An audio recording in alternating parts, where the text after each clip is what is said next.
ডাইকে ফোন করে দিয়ে আমরা পৌঁছে গেছি জানিস। ওরা যাদের তুমি ডাইক কাটবি, তোমার গাড়ি চালানো তো আমি খুব খুশি। বড় হও আরও, তুমি যে পৌঁছে দিয়েছো আমাকে। হ্যাঁ, খুব চিন্তায় ছিলাম আমি। সারাদিন আদা করে গাড়ি নিয়ে চলে হ্যাঁ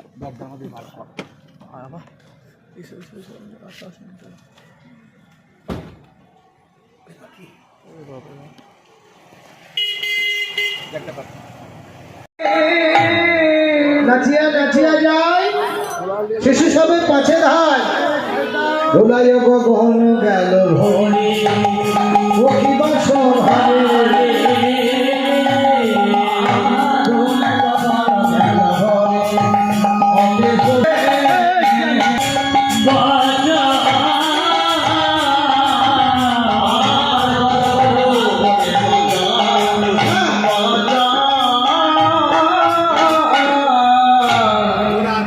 এইবার ওরা কোথায় গদা গদা নাচ শুনে বছর কি করেছিলি? যেতে যেতে দেখলো অনেক দূরে একটা ছোট্ট বাছুর, সে মায়ের সঙ্গ ছাড়া হয়ে যাচ্ছে। বলরামের কৃপা হয়ে গেল। বলরামের নজরে পড়লো সেই বাছুরটা, বলে দাঁড়া দাঁড়া, আমি তোর কাছে যাচ্ছি। বলরামচন্দ্র বলিয়া মানে শক্তিশালী, ও কমলি যাই যাই তোর কাছে যাই।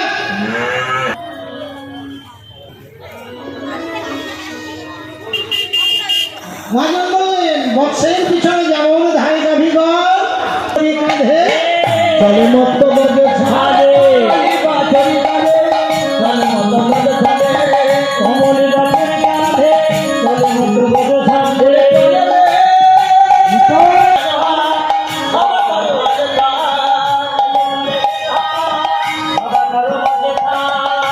পাছে রহিবে ভুলিয়া ওরে ভাই।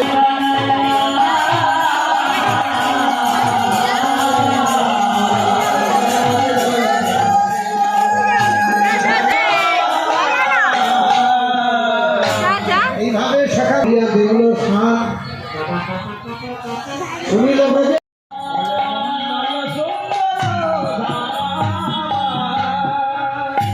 রেণু ক্ষুরোদ্দিত রেণু পরিপ্লুত ফুল্ল সররূহ দামা।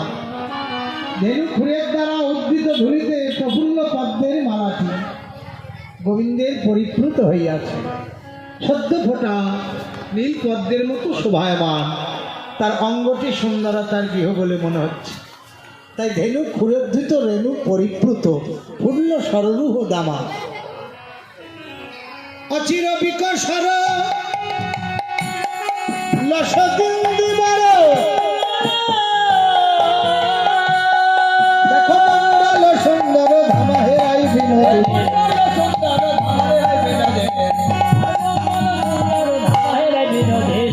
মন্ডল সুন্দর আমার মন্দির মাঝে বিচিত্র কলঙ্ক আছে।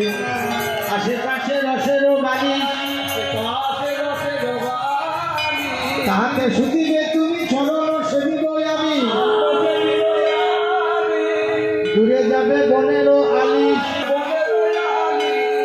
এখন আমি যাই ঘরে মায়ে যে আরতি করি সখা সব করম কয়া। যদুনাথ দাস কহে এখন তুমি যাও না ঘরে, পাছে যেন করো গম।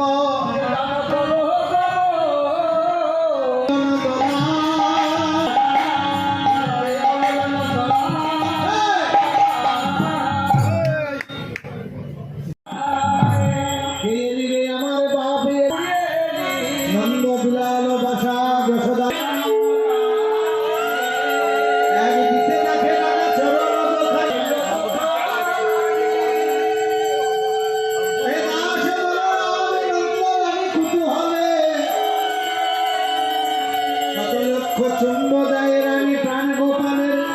বদন কমলে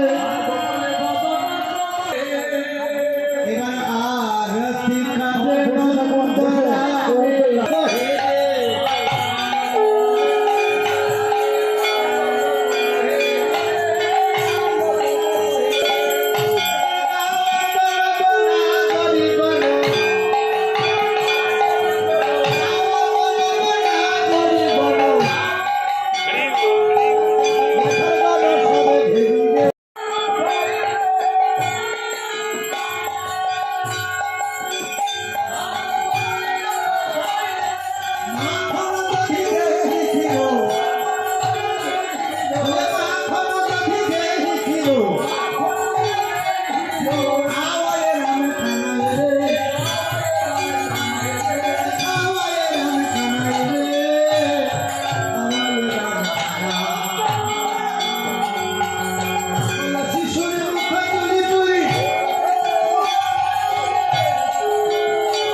মণ্ডলী সকলে শ্রীচরণের শতকোটি ধন্যবাদ।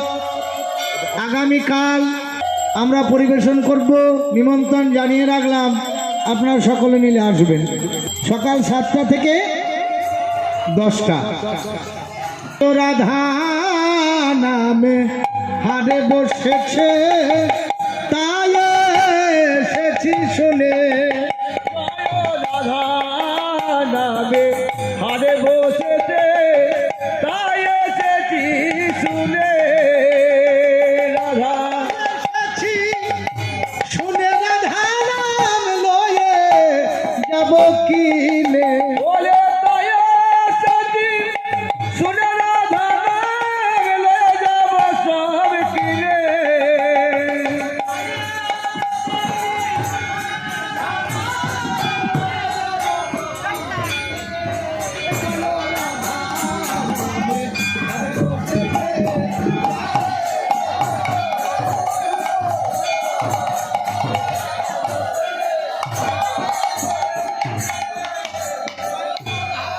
নামের কি মাধুরী, কিবা পুরুষ কিবা নারী,